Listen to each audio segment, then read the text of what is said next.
안녕하세요. 경기도에 거주하는 51세 주부입니다.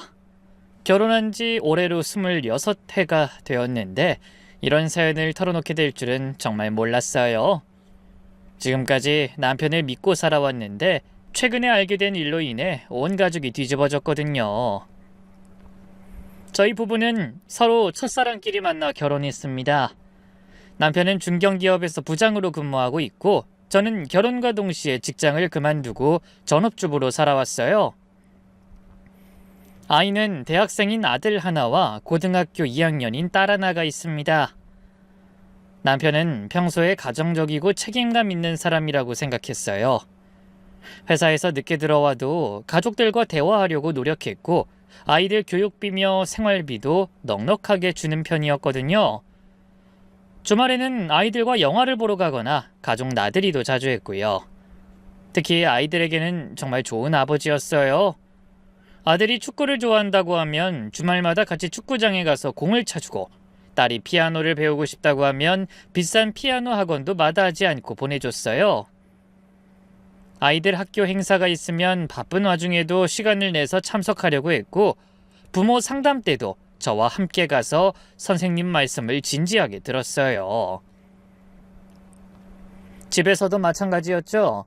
저녁에 들어오면 오늘 하루 어땠어? 라며 아이들 이야기를 들어주고 숙제 검사도 해주고 잠자리에서 책도 읽어주곤 했어요. 아이들이 감기에 걸리면 밤새 간호하기도 하고 병원에 데려갈 때도 회사에 양해를 구하고 함께 갔죠. 저에게도 나름 배려하는 편이었어요. 집안일이 힘들다고 하면 주말에 청소기도 돌려주고 빨래도 개어주고 가끔은 저녁 준비도 도와줬어요. 제가 몸이 아프면 죽도 끓여주고 약국에서 약도 사다 줬고요. 결혼 기념일이나 제 생일도 잊지 않고 선물을 준비해줬어요. 물론 때로는 답답할 때도 있었어요. 결정을 내릴 때 너무 신중해서 답답하기도 했고 가끔 고집을 부릴 때도 있었지만 그래도 성실한 가장이라고 믿어 의심치 않았습니다. 무엇보다 거짓말을 하는 사람이 아니라고 생각했거든요. 문제는 남편의 가족관계에서 시작됐어요. 시어머니는 며느리인 저를 별로 좋아하지 않으셨습니다. 결혼 초기부터 우리 아들이 너무 아까워. 집안이 좀 달랐으면 좋았을 텐데 하는 식으로 은근히 저를 무시하는 말씀을 자주 하셨거든요. 신혼 초기에는 정말 심했어요.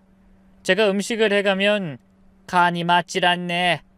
우리 아들 입맛엔 안 맞을 것 같은데 하시고 제가 청소를 해도 구석구석이 깨끗하지가 않네.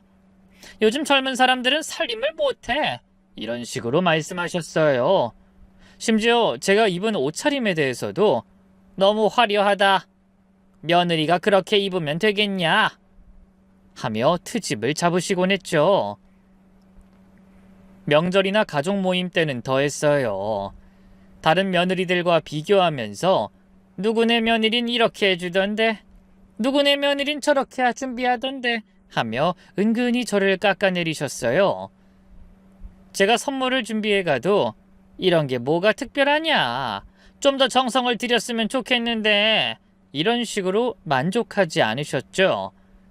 특히 제 친정이 형편이 넉넉하지 못한 것을 늘 문제 삼으셨어요. 아버지는 일찍 돌아가셨고 엄마 혼자 작은 식당을 운영하며 저희 남매를 키우셨거든요. 시어머니는 그런 저희 집 형편을 알면서도 늘 핀잔을 주셨어요. 친정에서 도움이 되는 게 없네. 사위된 사람이 처가를 도와야 하는 형편이니 이런 말씀을 자주 하셨어요. 결혼할 때도 혼수가 형편없다. 예단이 부족하다. 하며 못마땅히 하셨고요. 혼수 준비할 때는 친정에서 정말 최선을 다했는데도 이것밖에 못 준비했나? 다른 집들은 이런 것도 다 해주던데 하며 계속 불만을 표하셨어요. 예단도 저희 집 형편에서는 정말 무리해서 준비한 건데 요즘 세상에 이 정도로는 하며 아쉬워하셨죠. 심지어 결혼식 준비 과정에서도 신부집에서 이 정도밖에 준비 못하냐? 라며 친정 식구들 앞에서 대놓고 비아냥거리기도 하셨어요. 결혼식장 예약할 때도 좀 더 좋은 곳으로 잡지 그랬냐 하시고, 필요한 음식에 대해서도 손님들이 실망하겠네 이런 말씀을 하셨어요. 그때 친정엄마가 얼마나 속상해 하셨는지. 결혼식 당일에도 마찬가지였어요. 신부 대기실에 오셔서는 제 화장이나 드레스에 대해 이런저런 지적을 하시고, 우리 아들한텐 과분한 것 같네 이런 말씀까지 하셨어요. 그때 정말 눈물이 날 뻔했지만 꾹 참았죠.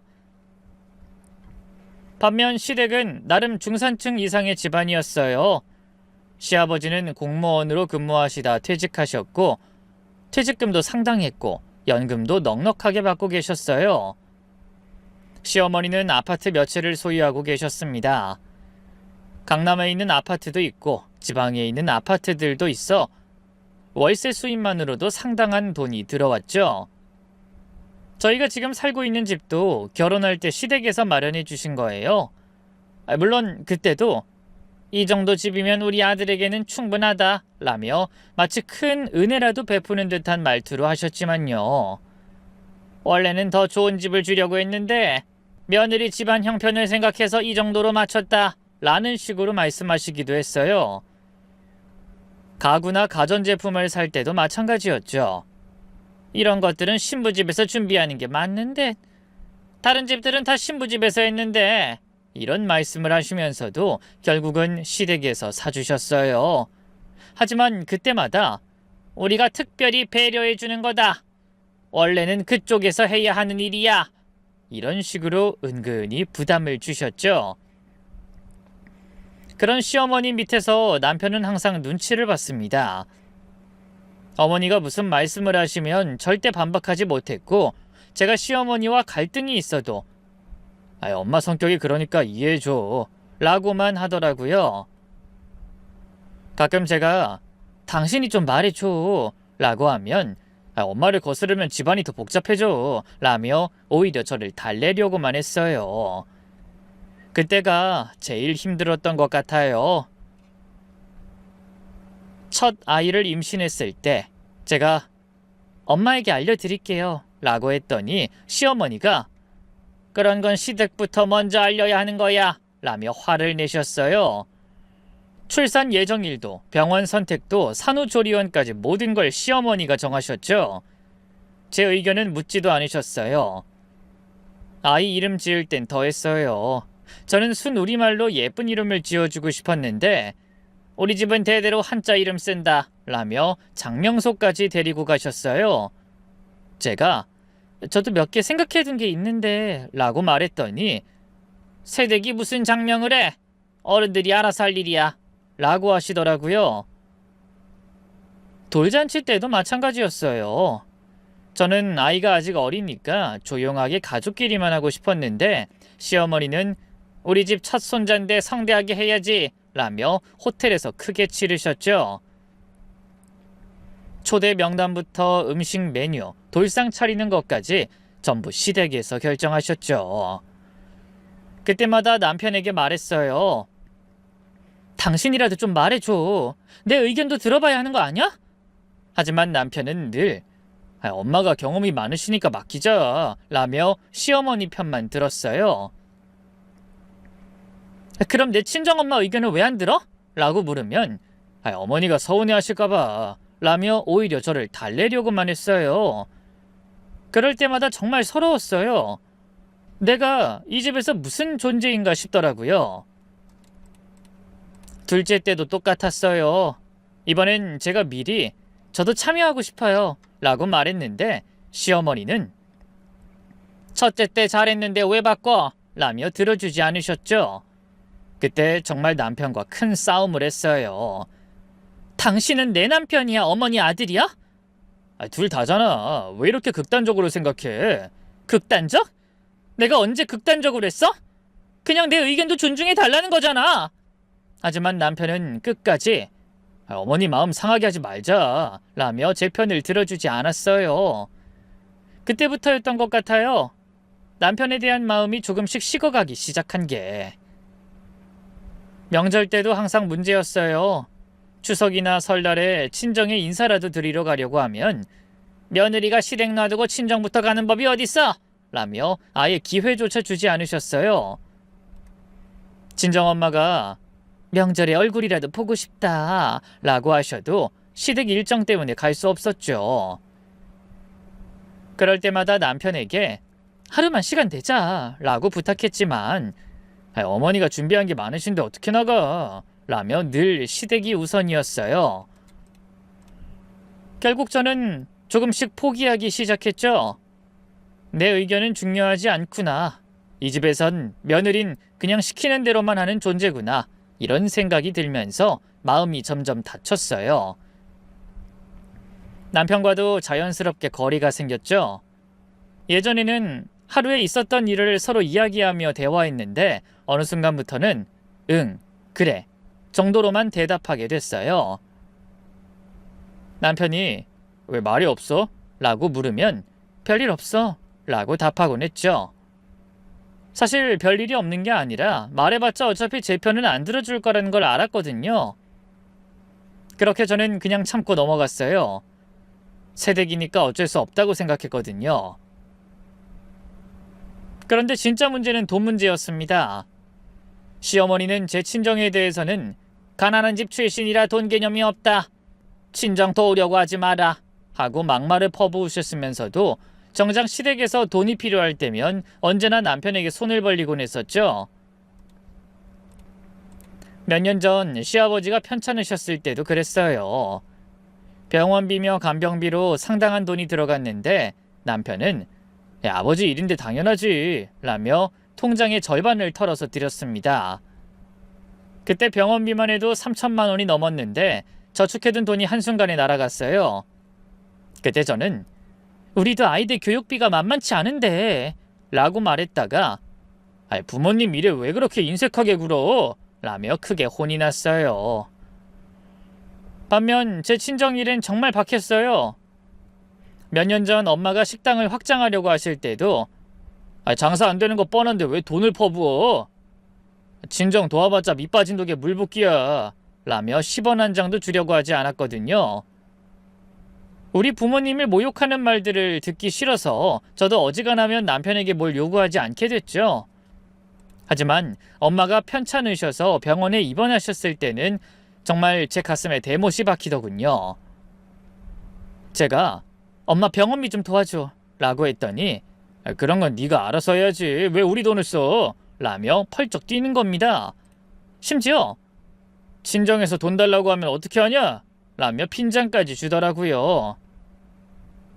할 수 없이 제가 남몰래 부업을 해서 엄마 병원비를 마련했었죠. 밤늦게 온라인 쇼핑몰 상품 포장 일을 하고 새벽에는 신문 배달까지 했어요. 지금은 웃으며 이야기할 수 있지만 그땐 정말 매일이 눈물바람이었다니까요. 남편은 늘 우리 집을 무시하면서도 정작 시댁에서 돈 얘기가 나오면 발벗고 나서 챙기더라고요.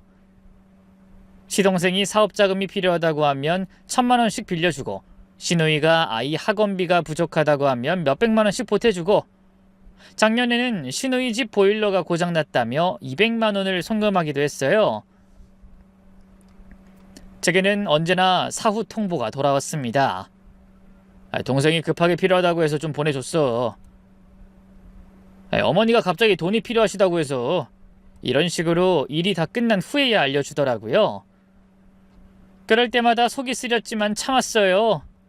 남편이 시댁 일은 내가 처리할 일이니까 신경 쓰지 마 라고 하면 알았어 라고 대답할 수밖에 없었으니까요.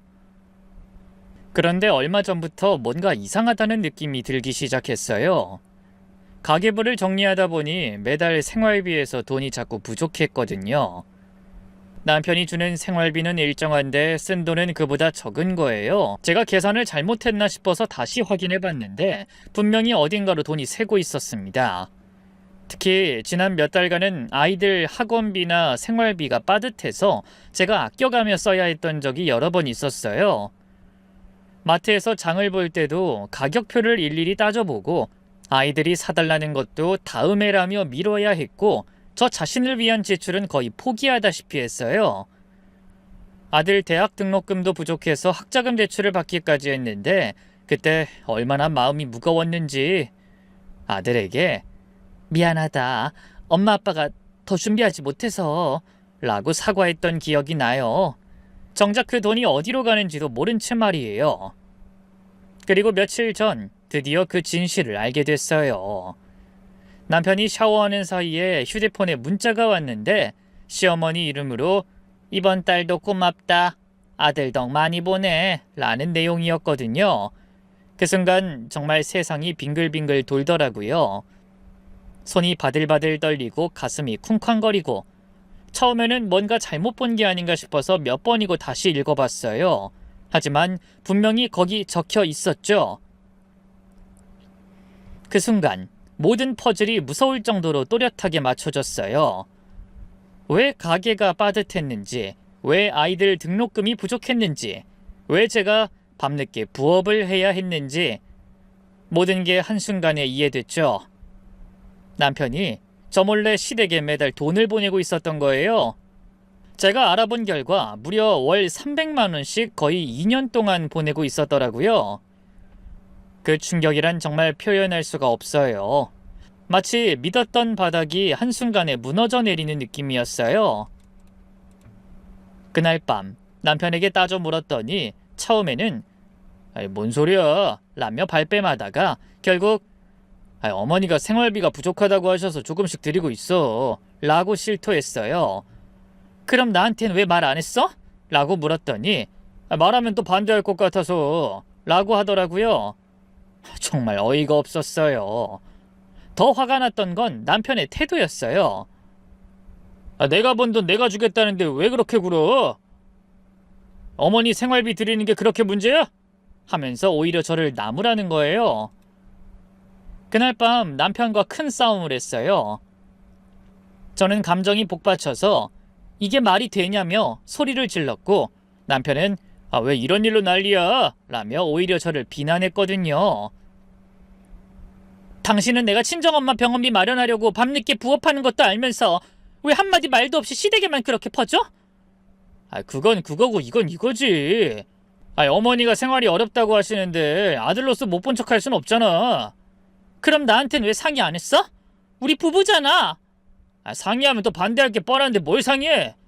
내 돈으로 내 어머니 드리는 건데. 남편의 말을 듣고 정말 기가 막혔어요. 자기 돈이라고요? 우리가 부부인데 무슨 내 돈, 네 돈이 따로 있나요? 게다가 그 돈이 우리 가게에서 나간 돈인데 말이에요.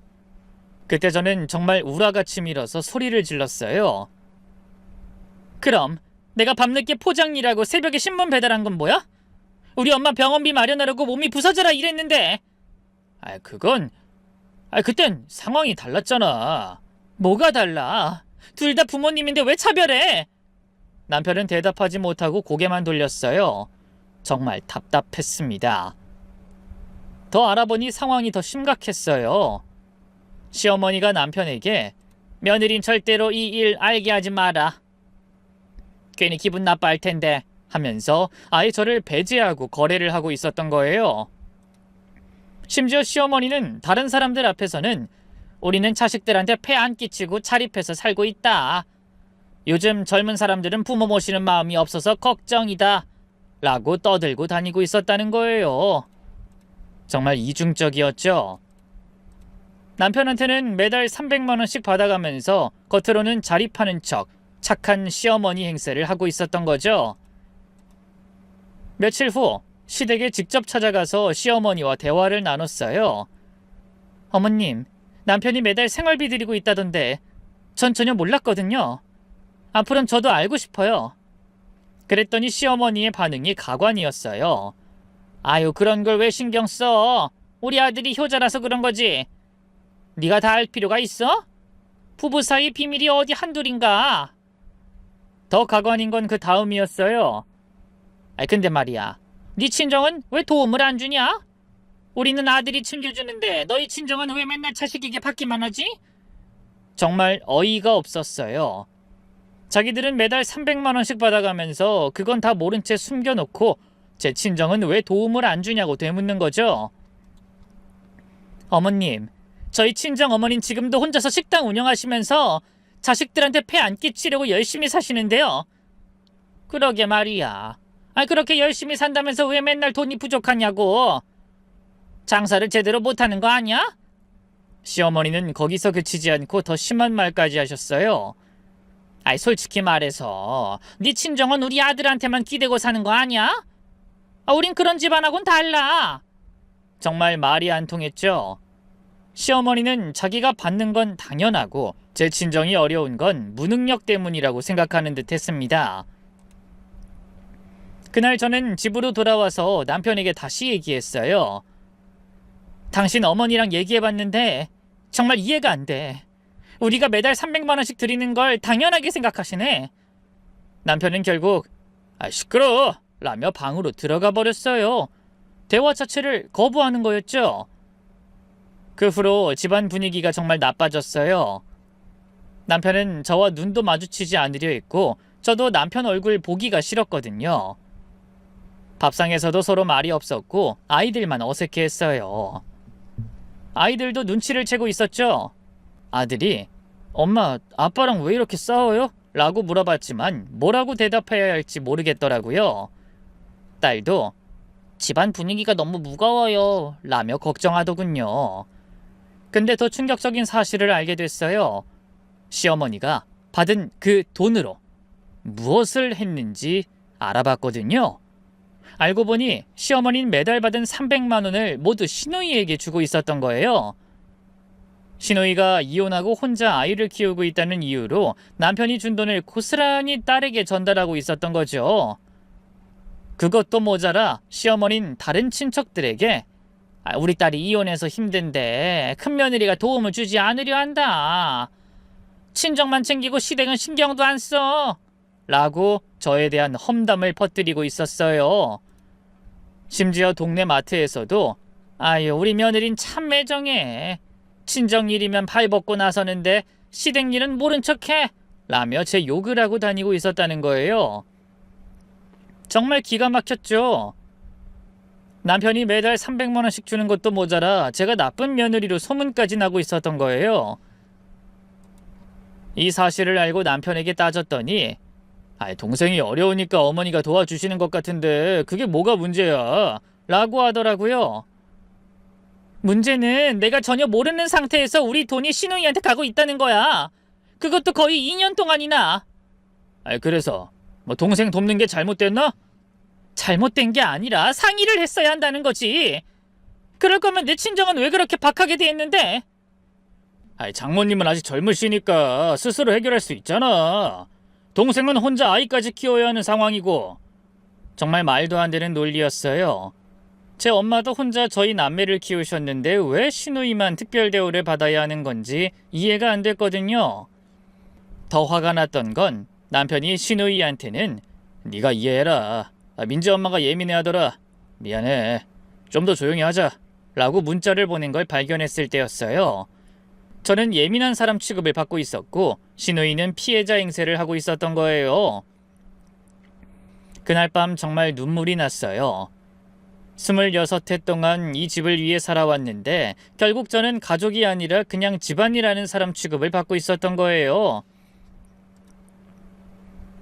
명절 때마다 시댁 음식 준비하느라 며칠씩 고생하고 시어머니 생신이나 기념일 때마다 선물 준비하고 아이들 키우느라 제 꿈도 포기하고 살아왔는데 게다가 최근에 알아본 바로는 시어머니가 며느리 때문에 스트레스 받는다. 효자인 아들을 못된 며느리가 아주 못살게 군다. 라며 동네 사람들에게까지 제 험담을 하고 다니고 있었어요. 정말 참을 수 없었죠. 이대로 당하고만 있을 순 없다고 생각했거든요. 그래서 계획을 세우기 시작했어요. 남편이 시댁에 얼마나 많은 돈을 줬는지, 그 돈이 어떻게 쓰였는지, 시어머니가 어떤 식으로 저에 대한 거짓말을 퍼뜨리고 있는지 모든 걸 정리해서 증거를 수집하기로 했죠. 그리고 남편에게 제대로 된 교육을 시켜주기로 마음먹었습니다. 26해 동안 참고 살았지만 이번만큼은 절대 참을 수 없었거든요. 계획을 실행에 옮기기 위해 먼저 정확한 사실관계부터 파악해보기로 했어요. 남편 몰래 통장 거래 내역을 확인해보니 정말 충격적이었습니다. 2년 동안 총 7,200만 원이 시댁으로 송금됐더라고요. 매달 정확히 25일 300만 원씩 빠짐없이 보내고 있었어요. 심지어 우리 아들 대학 등록금이 부족해서 대출을 받았던 달에도 시댁 송금만큼은 그대로 유지하고 있었더라고요. 전 그때 등록금 때문에 얼마나 걱정했는데 정작 남편은 시댁 송금을 줄일 생각은 전혀 안 했던 거예요. 그리고 더 충격적인 사실도 발견됐죠. 남편이 시어머니에게 보낸 카카오톡 메시지를 우연히 보게 됐는데, 어머니, 민지 엄마가 눈치채고 있는 것 같아요. 좀 더 조심해야겠어요. 아내한텐 절대 말하지 마세요. 괜히 복잡해져요. 이런 내용들이 있었거든요. 더 가관인 건 시어머니의 답장이었어요. 그러게 말이야. 며느리들은 다 그래. 시댁돈 나가는 건 싫어해. 너랑 나랑 우리끼리만 조용히 하자. 괜히 네 마누라한테 말해봐야 잔소리만 들어. 이런 식으로 대화하고 있었더라고요. 정말 기가 막혔어요. 남편은 아내인 저를 완전히 배제하고 어머니와 공모하고 있었던 거예요. 그 다음에는 시누이 통장 내역도 알아봤죠. 제가 아는 언니를 통해 시누이와 가까운 사람에게 슬쩍 물어봤거든요. 알고 보니 시누이는 매달 300만 원을 받으면서도 오빠가 준 거 아니야. 어머니 용돈이야. 라고 주변 사람들에게 거짓말을 하고 있었어요. 심지어 시누이는 그 돈으로 명품 가방도 사고 아이 영어 과외도 시키고 자기 미용실비도 쓰고 있었는데 정작 생활이 어렵다. 혼자 아이 키우기 힘들다. 라며 계속 피해자 행세를 하고 있었습니다. 더 어이없는 건 시누이가 최근에 새로운 남자친구가 생겨서 그 사람과 여행도 다니고 데이트 비용도 쓰고 있다는 거였어요. 그 돈이 다 남편이 매달 보낸 300만 원에서 나온 거였죠. 제주도 여행, 부산 여행, 한 달에 두세 번씩 여행을 다니면서 SNS에 인증샷까지 올리고 있더라고요. 이 모든 사실을 확인하고 나니 정말 화가 치밀어 올랐어요. 우리 집 가게는 빠듯한데 시누이는 그 돈으로 사치를 부리고 있었고 시어머니는 효자인 아들 자랑을 하고 다니면서 제 욕은 신나게 하고 있었던 거죠. 그래서 남편에게 이 모든 사실을 들이밀며 따졌어요. 당신 동생이 그 돈으로 뭘 하는지 알아? 명품 가방 사고 남자친구랑 여행 다니고 있어. 그랬더니 남편의 반응이 가관이었죠. 그게 뭐가 문제야? 걔도 지 인생 살아야지. 이혼하고 힘들게 사는데 그 정도는 해야 하는 거 아니야? 힘들게 산다고? 매달 300만 원씩 받아가면서? 그건 어머니가 주시는 거잖아. 어머니가 주시는 돈이 어디서 나온 건데? 당신이 번 돈이잖아. 내가 번 돈 내가 어떻게 쓰든 상관없잖아. 남편은 끝까지 자기 잘못을 인정하지 않았어요. 오히려 친정만 생각하는 이기적인 며느리 같으니라고, 인정 없는 여자라고 저를 비난하기까지 했거든요. 그때 정말 결심했어요. 이젠 참을 만큼 참았으니까 제대로 혼내줘야겠다고요. 먼저 친정엄마께 모든 상황을 말씀드렸어요. 엄마는 처음엔 그래도 부부인데 그럴 리가 없다 라고 하시다가 제가 통장 거래 내역까지 보여드리니까 정말 놀라셨어요. 얘야, 이게 정말이니? 네가 나한테 병원비 도움 달라고 할 때 그 사람이 그렇게 박하게 굴었는데. 엄마가 눈물을 흘리시는 걸 보니까 정말 마음이 아팠어요. 그동안 엄마도 저 때문에 눈치를 많이 보셨을 텐데 엄만 그때까지도 그래도 남편이 시댁을 챙기는 건 당연한 거 아니냐? 라고 하셨지만 제가 월 300만 원씩 2년간 7천만 원을 몰래 보냈어 라고 하니까 그건 너무 심하다 라며 화를 내셨어요. 저는 더 치밀한 계획을 세웠죠. 시댁 사람들이 얼마나 이중적이고 거짓말쟁이인지 주변 사람들이 모두 알 수 있도록 하기로 했거든요. 먼저 시어머니가 동네에서 하고 다니는 말들을 녹음했어요. 우리는 자식들한테 폐 안 끼쳐. 며느리가 시댁을 안 도와줘. 이런 거짓말들을 증거로 남겨뒀거든요. 어느 날은 동네 마트에서 시어머니가 다른 아주머니들과 하는 대화를 멀리서 녹음하기도 했어요. 우리 며느리는 정말 인정이 없어. 친정 일이면 발벗고 나서는데 시댁 일은 남의 일처럼 여겨. 요즘 젊은 사람들이 다 그래. 받을 때만 받고 줄 때는 안 줘. 그리고 신우이가 SNS에 올린 사진들도 캡처해뒀어요. 명품 가방 자랑하는 사진, 남자친구랑 여행 가서 찍은 사진들. 생활이 어렵다고 하는 사람이 할 수 있는 생활이 아니었거든요. 무엇보다 남편이 시어머니 시누이와 주고받은 카카오톡 메시지들을 모두 백업해뒀어요. 저를 어떻게 속였는지, 어떤 식으로 음모를 꾸몄는지 모든 증거가 거기 있었거든요. 그런데 이 모든 준비를 하는 동안 더욱 충격적인 사실을 알게 됐어요. 시어머니가 다른 모임에서 우리 큰며느린 정말 인정도 없고 계산적이야. 친정만 챙기고 시댁은 거들떠보지도 않아. 돈 얘기만 나오면 얼굴이 돌변해. 이런 식으로 제 욕을 하고 다니고 있었던 거예요. 심지어 우리 아들이 불쌍해. 그런 여자를 만나가지고 라고까지 말하고 다니고 있었다는 거예요. 동네 부녀의 모임에서도 비슷한 말을 하고 다녔고 친척 모임에서도 저를 이기적인 며느리로 만들어 놓고 있었어요. 정말 기가 막혔어요. 매달 300만 원씩 받아가면서 그런 말을 하고 다니다니. 시누이도 마찬가지였죠. 이혼한 여자들 모임에서 옳게는 인간 같지도 않고 너무 차가워. 오빠를 조종해서 날 돕지 못하게 해. 시어머니한테도 인사 제대로 안 해. 이런 거짓말을 퍼뜨리고 있었습니다. 그 결과 저는 동네에서도 친척들 사이에서도 인정 없는 며느리, 계산적인 여자로 소문이 나 있었죠. 아이들 학교 학부모 모임에서도 어색한 시선을 받았고 동네 상점에서도 시어머니 욕 많이 들으신다면서요? 라는 말을 들은 적도 있었어요. 이 모든 걸 알고 나니까 정말 분노가 치밀어 올랐죠. 26해 동안 시댁을 위해 살아왔는데 결국 이런 취급을 받고 있었다니. 그래서 결심했어요. 이제는 정말로 이 사람들에게 제대로 된 선물을 주기로요. 그들이 그동안 얼마나 거짓말쟁이였는지, 얼마나 이기적이고 파렴치한 사람들인지 모든 사람들이 알 수 있도록 만들어주기로 했어요. 그 선물을 준비하는 동안 남편은 여전히 시댁으로 돈을 보내고 있었고 시어머니와 시누이는 여전히 제 험담을 하고 다니고 있었어요. 하지만 저는 참고 기다렸죠.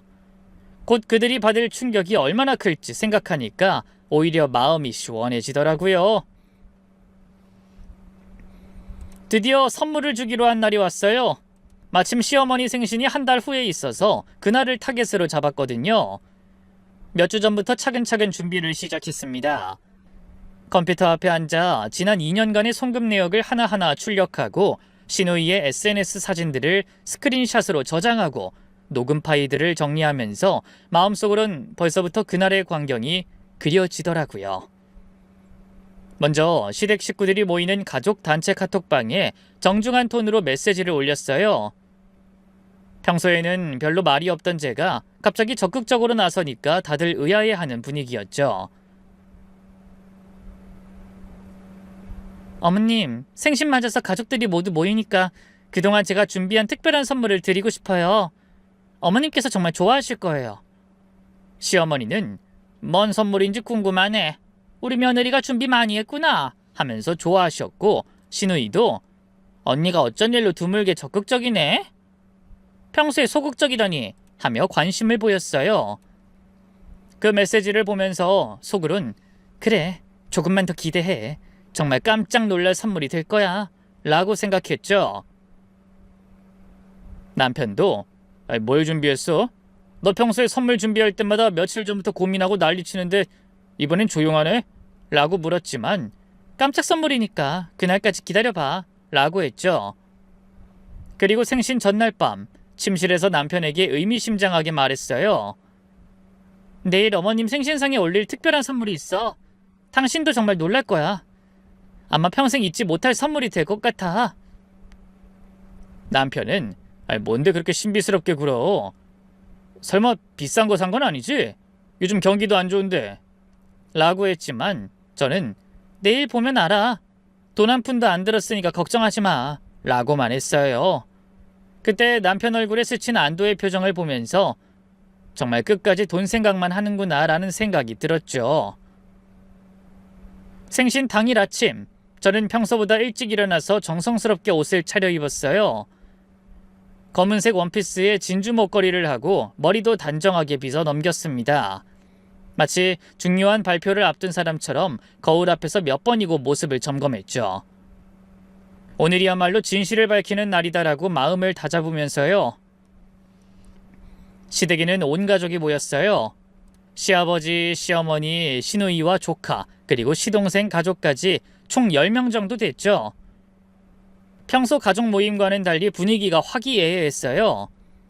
시어머니 70번째 생신이라서 다들 기분이 좋은 상태였거든요. 저는 미리 준비해둔 정성스러운 선물 상자들을 들고 갔어요. 예쁘게 포장지로 싸서 리본까지 달았거든요. 보기에는 고급스러워 보이게 금색 포장지에 빨간 리본을 사용했죠. 시어머니는 그 상자들을 보시더니 정말 기뻐하셨어요. 어머나, 우리 며느리가 이렇게 큰 상자를 여러 개나 준비했네. 뭐가 들었을까? 다른 가족들도 와, 선물이 엄청 많네. 뭘 그렇게 정성스럽게 준비했어? 하면서 궁금해했어요. 저는 그 반응들을 보면서 속으로 곧 알게 될 거야.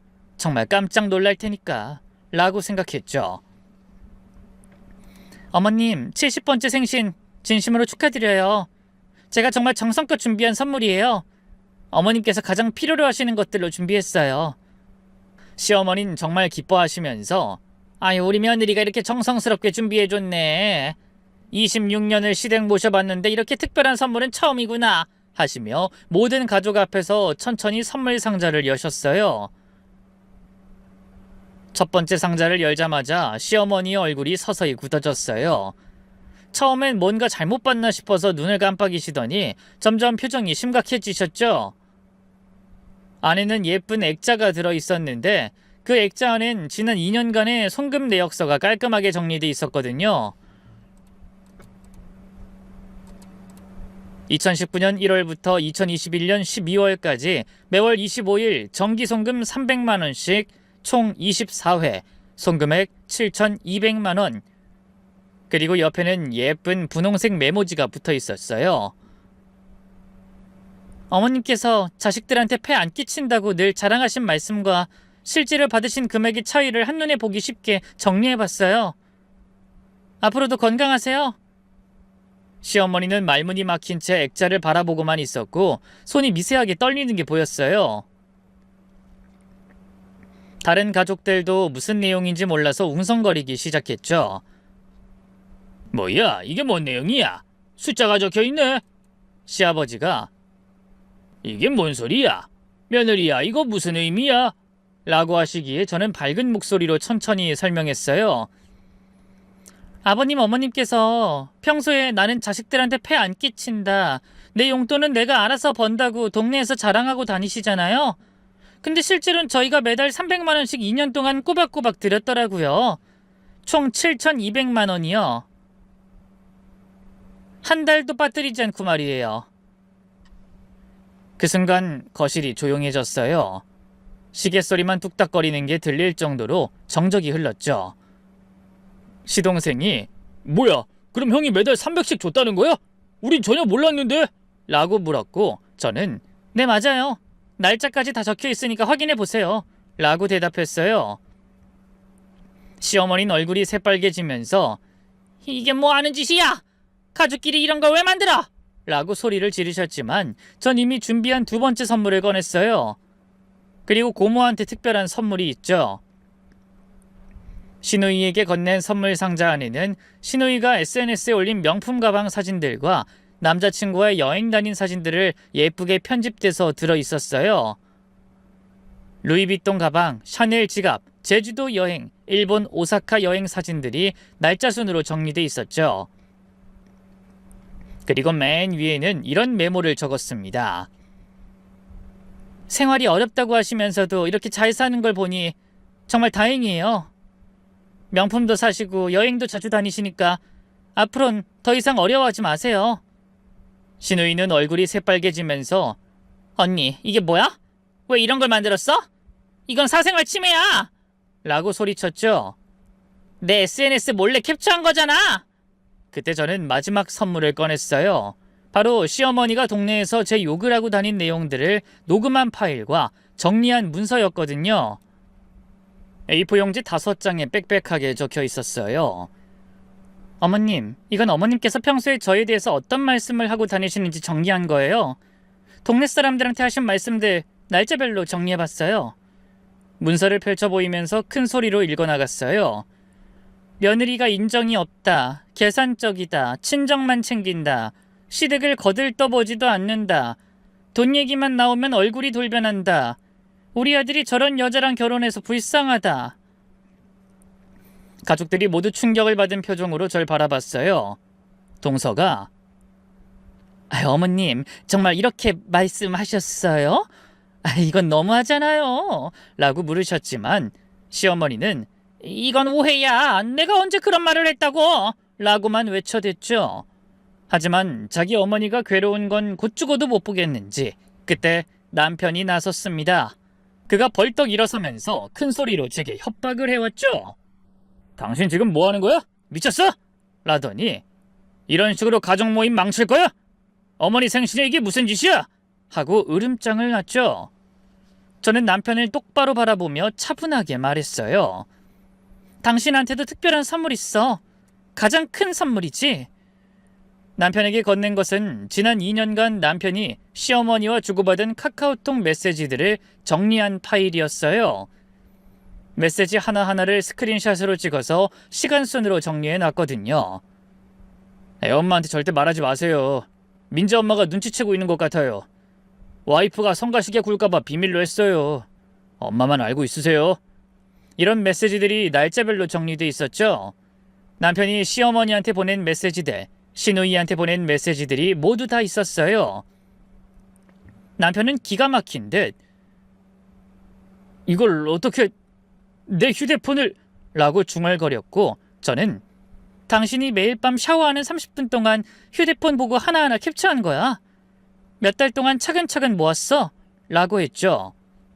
그러고는 시아버지를 바라보면서 차분하게 설명을 시작했습니다. 아버님, 저는 지난 26년간 이 집의 며느리로 살면서 한 번도 시댁에 누가 되려고 하지 않았어요. 근데 이 사람들은 저 몰래 매달 300만 원씩 받아가면서 저를 나쁜 며느리로 만들고 있어요.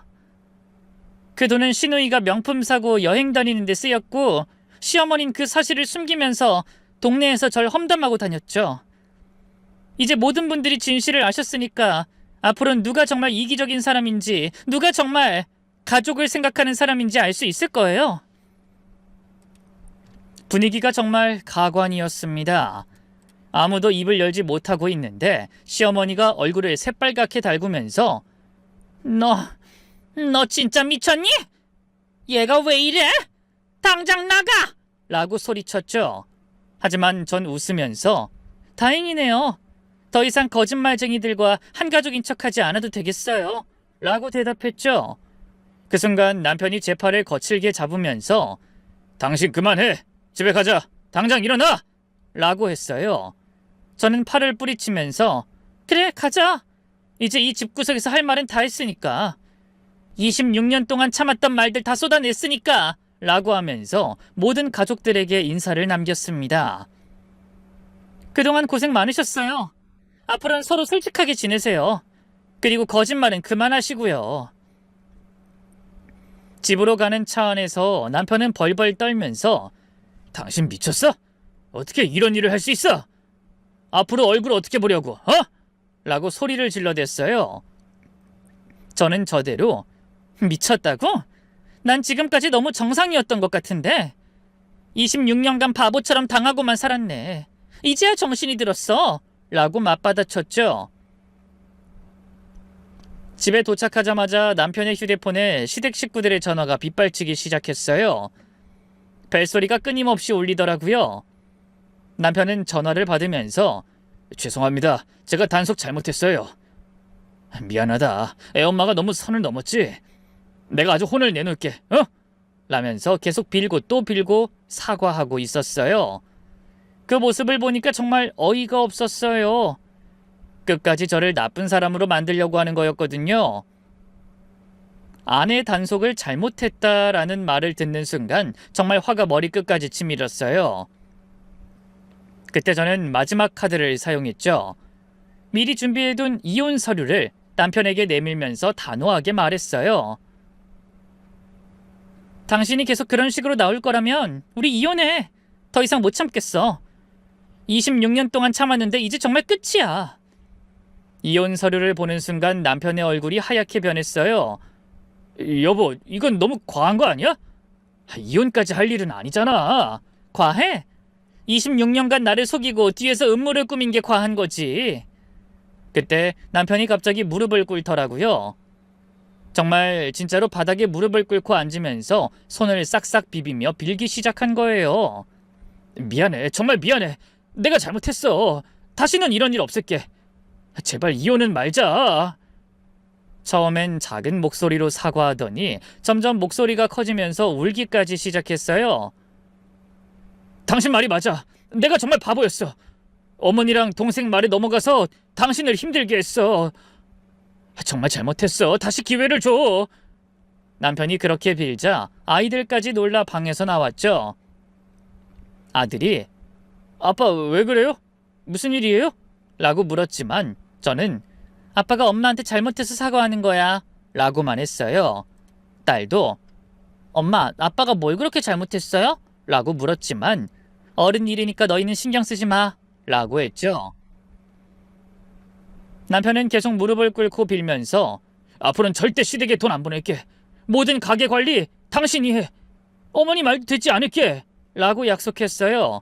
하지만 저는 쉽게 용서할 마음이 없었죠. 말로는 뭐든지 할 수 있지. 진짜 반성하는 건지 어떻게 믿어? 그럼 어떻게 하면 돼? 뭘 하면 용서해 줄 거야? 저는 미리 준비해둔 조건을 제시했어요. 첫째, 시댁에 지금까지 보낸 7,200만 원 모두 돌려받아. 둘째, 시어머니와 시누이에게 직접 가서 나에게 사과하라고 해. 셋째, 앞으로 시댁과 관련된 모든 일은 나와 상의 후에 결정해. 넷째, 내 친정에 지금까지 못해준 만큼 보상해.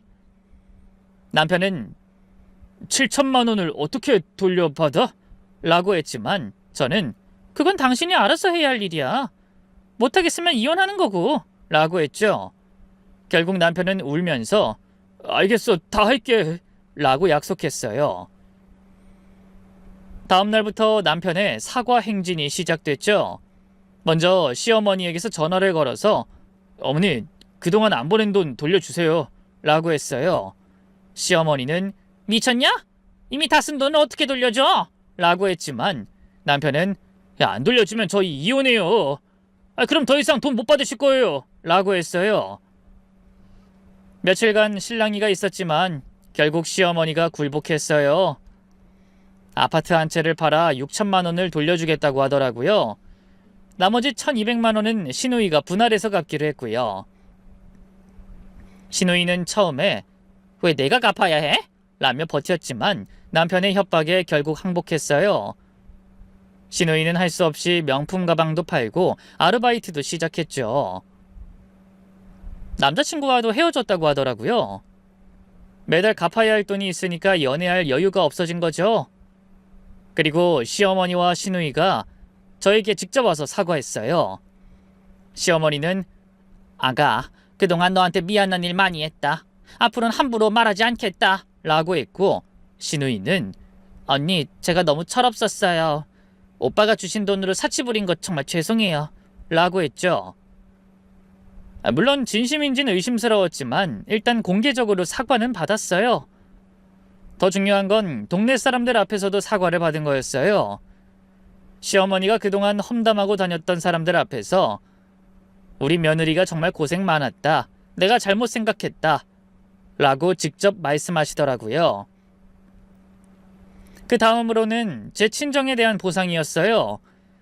남편은 엄마께 직접 찾아가서 그동안 장모님 모시지 못해서 죄송했습니다. 앞으로는 제가 책임지고 모시겠습니다. 라고 했어요.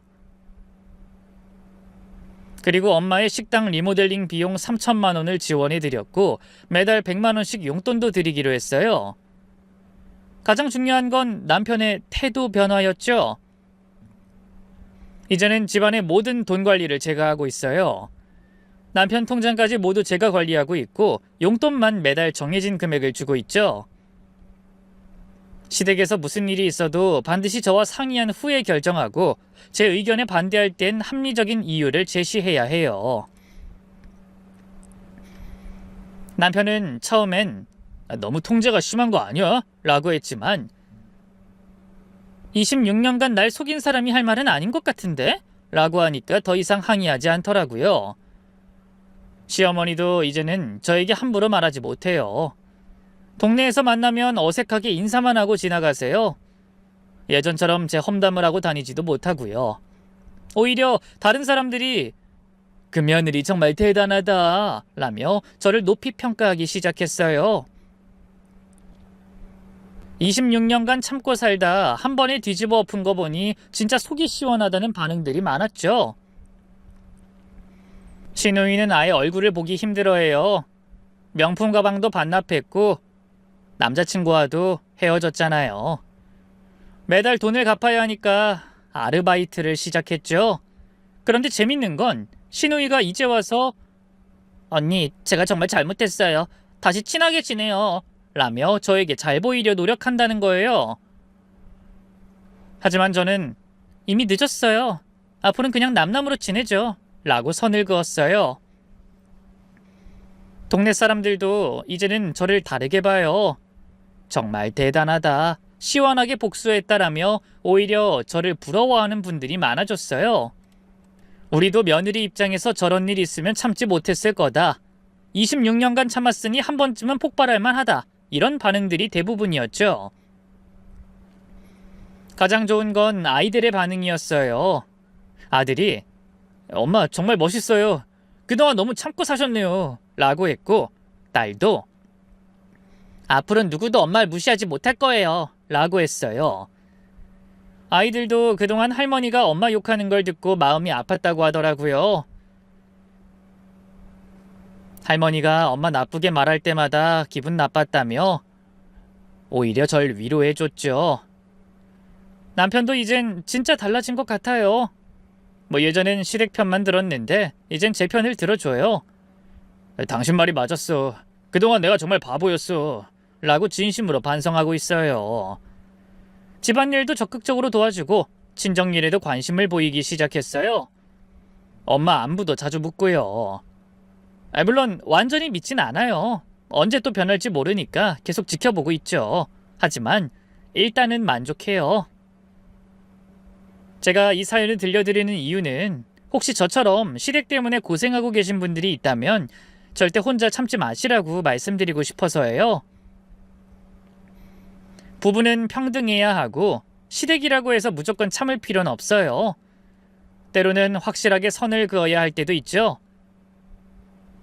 저는 26년 만에 진짜 가정의 주인이 됐어요. 이제는 누구도 저를 함부로 대하지 못해요. 그리고 제 친정도 당당하게 챙길 수 있게 됐죠. 물론 가족관계가 예전처럼 화목하진 않아요. 하지만 거짓된 화목보다는 진실한 긴장이 더 낫다고 생각해요. 앞으로는 더 이상 착한 며느리 흉내내지 않을 거예요. 제가 원하는 대로 당당하게 살 거예요. 혹시 지금 저처럼 고민하고 계신 분이 있다면 용기를 내세요.